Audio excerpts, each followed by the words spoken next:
This story is about a young girl named Emma, whose life suddenly changed. Emma Wejden lived happily with her family in Los Angeles. Emma's life was like a princess, but the circumstances of her house were not like the great palace of a king, but they were happy even in this situation. Emma and her parents, a house of just 3 people, was everything to her. For her, this house was a paradise where she was happy. Emma's father had a coffee shop in Los Angeles called Yeam's Coffee. This store used to make Emma's house, and besides that, Emma didn't want anything.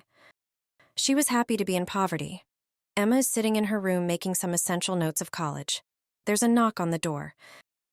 Emma's mother, who is working in the kitchen, goes and opens the door. Emma's friends came. Emma attracts everyone with her beauty and heartful eyes, and her words and voice were the end and the voice that made people talk to her. Emma's mother's name was Miriam Wejdan, who is welcoming her beloved daughter's friend, whose name is Louis, and her attitude were similar to her name. Louis: "Where is Emma? Auntie Mary." Mary: "She is sitting in her seat reading. You two go there." Louis: "Thanks, Auntie. I'm going to see Emma. I have to talk to her, very important." Louis heads for the stairs and Mary goes back into the kitchen. Louis: "Hi, Emma. You are sitting here studying, and Jeff Corwin is taking action against you in the university."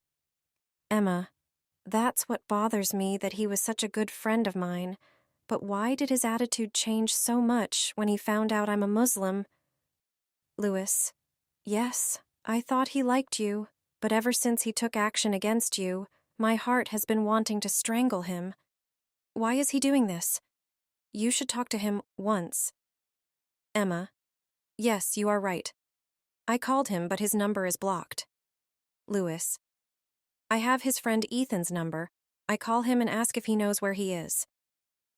Emma: "What are you doing with Ethan? Please tell me." Louis: "Nothing special yet, but I like him." Emma: "Yes, it seems to me." Louis: "Leave it now. I'll call him and ask about Jeff." Louis calls, and Ethan gets picked up, after asking him about Jeff. So Ethan says he's with me right now.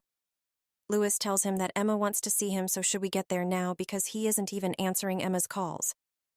Ethan says, "Man, you are getting me in trouble. You know Jeff's anger. I can't do this." Louis: "But why does he want Emma out of the university? Emma didn't even fight him." Ethan: "I don't even know the real reason for this, but one of the reasons may be his mother." Louis: "How about his mother? She hasn't died yet?" Ethan: "Yes, but?" Louis: "But said?" Ethan: "Jeff has always been afraid of his mother. The main reason was that his mother was a Muslim. And I can't tell you more than that.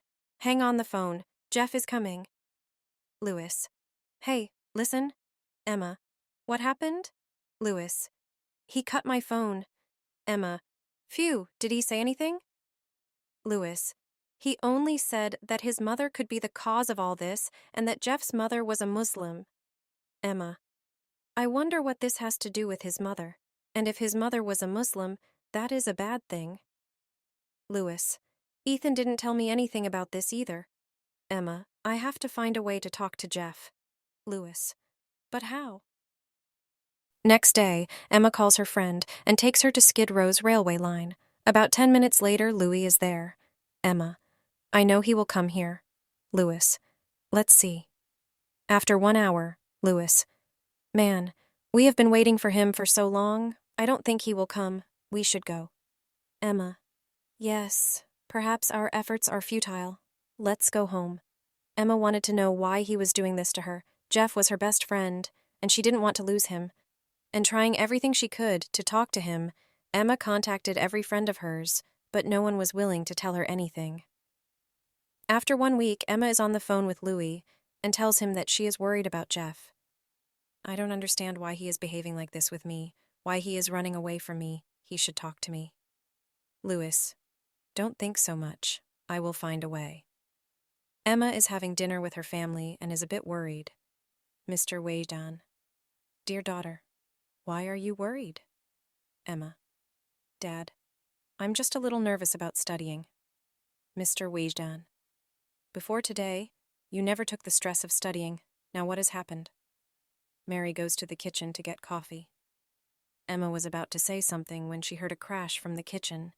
As Emma and her father run into the kitchen, Emma knocks her mother to the floor.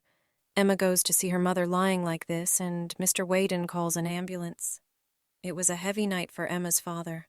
When the doctor informs Mr. Whedon of his wife's illness, Mr. Wotan's condition deteriorates after hearing that his wife is battling cancer. As they leave the doctor's room, Emma asks them what happened to Mom. How could Mr. Whedon tell this to his daughter? He knew that Emma would not be able to bear this. He did not want to hurt her daughter.